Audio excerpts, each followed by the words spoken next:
여름철 발바닥 통증이 발생했다.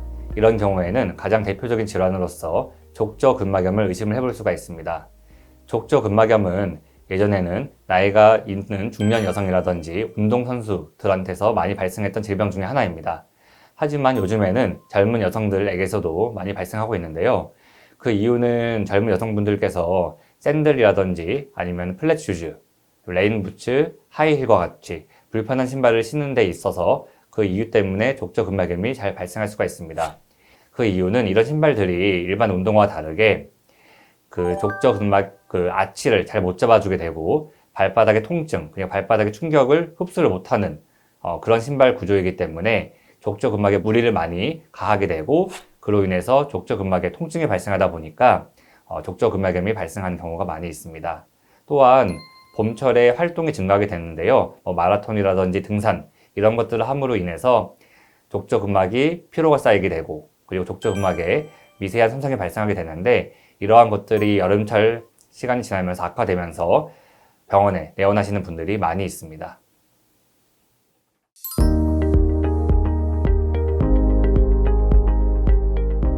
족저근막염에 대해서 먼저 말씀드리기 앞서서 족저근막에 대해서 먼저 말씀을 드리겠습니다. 족저근막이라고 한다면은 저희 발 뒤꿈치에서 발 앞꿈치로 가는 두꺼운 띠 형태의 근막을 말하는데 이 근막은 아치 형태, 저희 발의 아치를 유지시켜주고 충격을 흡수시켜주는 가장 중요한 막 중에 하나입니다. 그리고 이 근막에 염증이 생기는 경우에 족저근막염이라고 할 수 있습니다. 네, 족저근막염의 가장 대표적인 증상으로는요, 아침에 일어나서 첫 발을 디딜 때 발바닥 아래가 피부가 아주 매우 땡기는 듯한 통증이 발생을 하게 됩니다. 그리고 엄지발가락을 발등 쪽으로 올렸을 때에도 비슷한 증상이 나타나게 되는데 이러한 경우에 족저근막염을 의심을 해볼 수가 있습니다.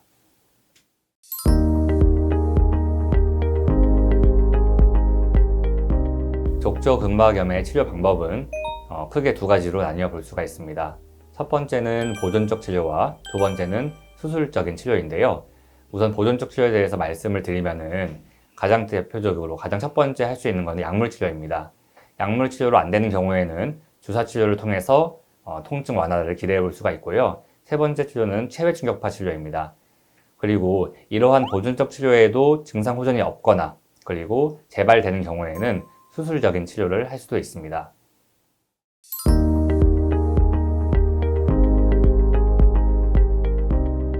우선은 수술적인 치료 방법은요, 앞서 말씀드린 바와 같이 보존적 치료를 함에도 불구하고 6개월 이상 통증이 낫지 않는 경우라든지 보존적 치료를 함에도 불구하고 6개월 이상 지났는데도 불구하고 재발됐을 때 그럴 때에는 수술적인 치료를 하기도 합니다. 그리고 수술적 치료 방법에 대해서 말씀을 드리면은 저희 병원에서는 내시경을 통한 유리수술을 하고 있는데요. 이걸 통해서 아픈 부위의 족저근막을 잘라냄으로 인해서 통증 완화를 기대할 수가 있겠습니다.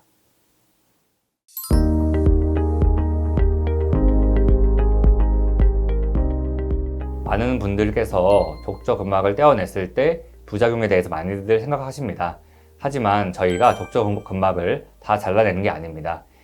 일부를 잘라냄으로 인해서 통증을 완화시키는 거고 나머지 한 80%, 70% 정도는 붙어있기 때문에 환자분께서 걱정하시는 그런 부작용은 발생하지 않습니다.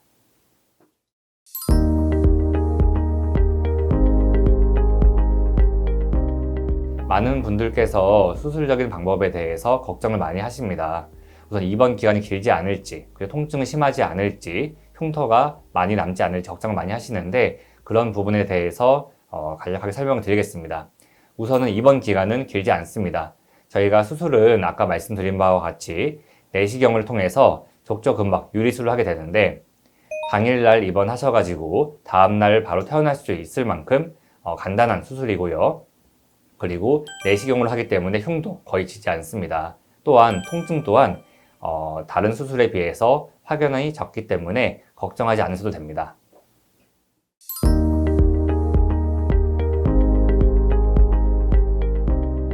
우선 수술하게 되면은 수술 흉터가 있기 때문에 물에 닿는 거는 주의를 하셔야 됩니다. 이렇게 주의하시는 기간은 2주 정도로서 저희가 이틀이나 3일에 한 번씩 소독을 하게 되는데 그 소독 기간이 지나고 2주가 지나서 실밥을 뽑게 되면은 그때부터는 물에도 닿을 수가 있습니다.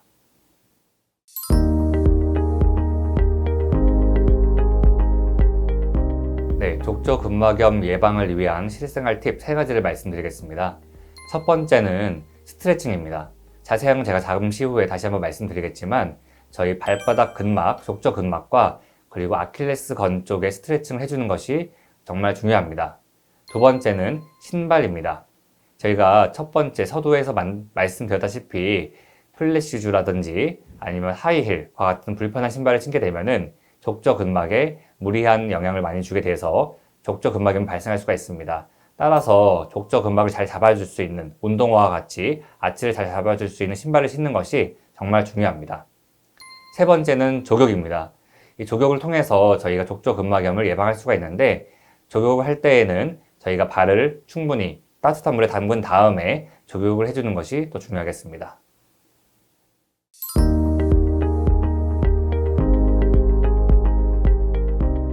여름철 발바닥 통증이 있는 경우에는 족저근막염을 의심을 해보시고 조기에 병원에 내원해 주시기 바랍니다.